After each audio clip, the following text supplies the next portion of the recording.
Welcome to the Everyday Grind News, World of Warcraft edition. The Ulduar raid has dropped on Wrath Classic servers, and Blizzard is watching for groups who are using exploits to get ahead. They have found exploits. They intend to punish the exploits. Here's the exploits they have found, and here's what Blizzard is willing to do to get players to stop cheating. The exploit in question involved having a single raid member, such as a hunter with feigned death, engage a raid boss alone while the other 24 raid members are clearing trash.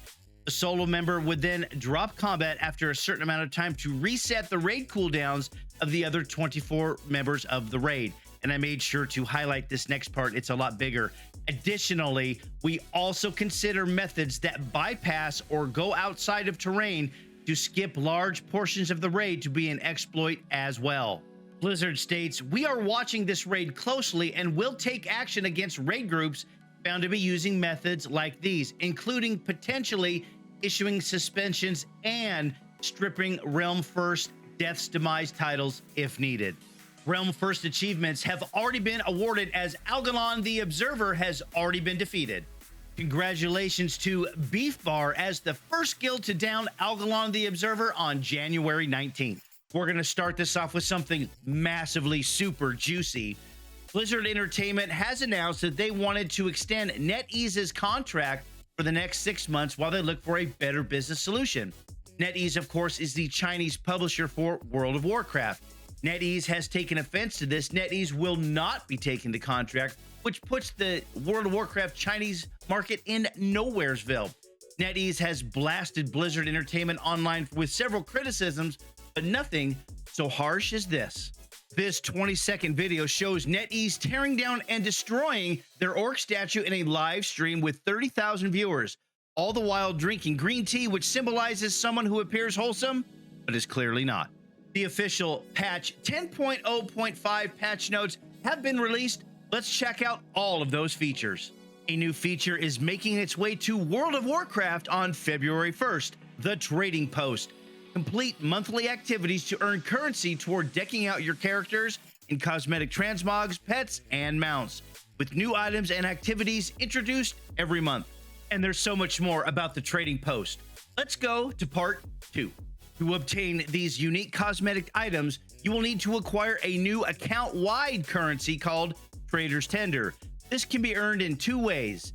Automatically each month, just by logging in and heading to the Trading Post, you can collect 500 Trader's Tender every month from a chest called the Collector's Cache. By completing monthly activities in the Traveler's Log, a monthly set of activities provides the opportunity to earn up to 500 additional Trader's Tender. As a reminder, do not forget that you will receive 500 Trader's Tender just because you purchased World of Warcraft Dragonflight. Are you having problems with your 4-piece set? Do you not have the tier gear you need as a player and you really want that 4-piece set? Well, do not fret. The Revival Catalyst will be available. Here's what we know so far about the Revival Catalyst. One of the biggest changes to World of Warcraft, the Revival Catalyst will be available to turn gear earned from the Great Vault, Mythic Plus, Raids, PvP, Tier 2 Epic Storms, Tier 2 War Mode, and World Bosses into the corresponding tier gear for that slot. Travel to the northern side of Tyrhold in Thaldraszus to find the Revival Catalyst located next to the NPC Antuka. And that's just the start. Let's go over the actual specifics of what you need to do to make sure you get the right gear to catalyze for tier gear. Here's what you need to know, part 1. Each week, an account-wide quest will be available, which awards a charge to the Revival Catalyst. Progress towards this quest will require players to complete relevant Raid, Mythic Plus, PvP, and or world content. This can be done on a single character or combined across multiple characters on the account. And here's what you really need to know. Here are your metrics and your numerics for the weekly quest. Killing Primal Invasion rare mobs grants 5% quest credit. Completing a Dragon Isles world event, Siege on Dragonbane Keep, Grand Hunt's Storm's Fury grants 10% quest credit. Both of those are confirmed. Here's where it gets a little sticky. Completing a Dragon Isles dungeon or Mythic Plus grants 25% quest credit. This is confirmed on Mythic difficulty. We are yet unsure on lower difficulties. Killing a Vault of the Incarnate's raid boss grants 25% quest credit. This is unconfirmed. Winning a battleground, solo shuffle, or arena match grants quest credit.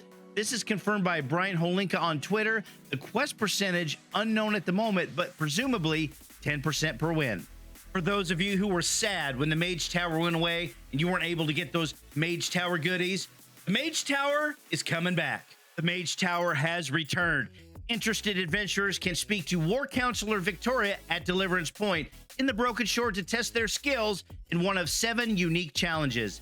Defeat the challenges to earn epic rewards, including Legion-themed class-specific armor set appearances, Guardian Druid Fell Werebear form, achievements, and the wondrous Soaring Spell Tome mount.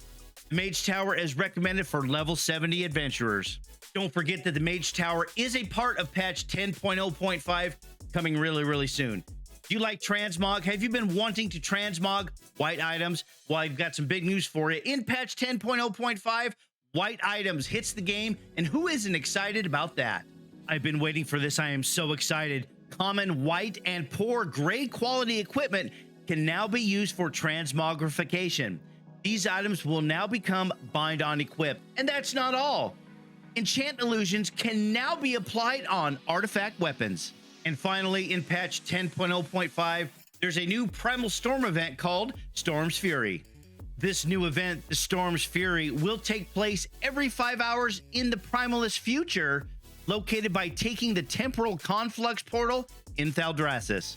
The Storm's Fury Primal event also gives you some really good gear. Brave Defenders will receive Essence of the Storm, which can be exchanged for item level 385 rings, trinket, and neck. Chasing Storm Toy, a cache containing Storm Sigils, the Sky Skin Hornstrider mount, and the Time Lost Vorkin pet. And finally, also coming in patch 10.0.5, new class tuning. There's too much to list. There's a lot of changes coming for classes. Make sure you check out your class discords or head over to wowhead.com for your specific class changes. There's been a lot of controversy and a lot of people are not happy about the Thundering affix in Mythic Plus, tanks in particular, but there's a huge change coming. And here's probably the best change for the Thundering affix. The combination of Thundering will now be 2 positive Mark of Lightning and 3 negative Mark of Wind. The tank will always be negative Mark of Wind. Staying on topic with Mythic Plus, a quick note about Ruby Life Pools. It has received a nerf that's been data mined. The Blazebound Destroyer has had the Inferno damage reduced by 50%. Did you know that you can acquire the Storm Eater skin for your Flying Drake without joining a dedicated raid group? Some huge news for players who struggle to find those dedicated organized raid groups. With the final wing of Vault of the Incarnates in LFR, players have discovered that the Dragon Riding Proto-Drake full transformation, renewed Proto-Drake embodiment of the Storm Eater, is available from LFR as well. Blizzard has announced a new 6-month subscription bonus that is now available. The new 6-month subscription bonus, these 2 rewards were also part of the recent 12-month subscription bonus. If you missed out on that bonus, you can get the 6-month subscription to get these. In addition, you can get the Jade Bright 4-Seer mount in World of Warcraft and the Hoplet pet in Wrath of the Lich King Classic at no additional charge with the purchase of a 6-month subscription. The mount is also available as a separate purchase. Pandaren players can now transmog the starter armor sets with a butt. The Pandaren Character Creation Set. This set is available from the start for newly created Pandaren characters. Unfortunately, at the time of the post, all Pandaren classes are initially created with the cloth version of the set, and no other armor types of the set exist. This means only cloth characters are currently able to transmog this set. Don't forget to catch my live streams 5 days a week on Twitch. That's where all the magic happens. And please like, subscribe, and ring that notification bell right here on this YouTube channel so you don't miss next week's The Everyday Grind News World of Warcraft edition.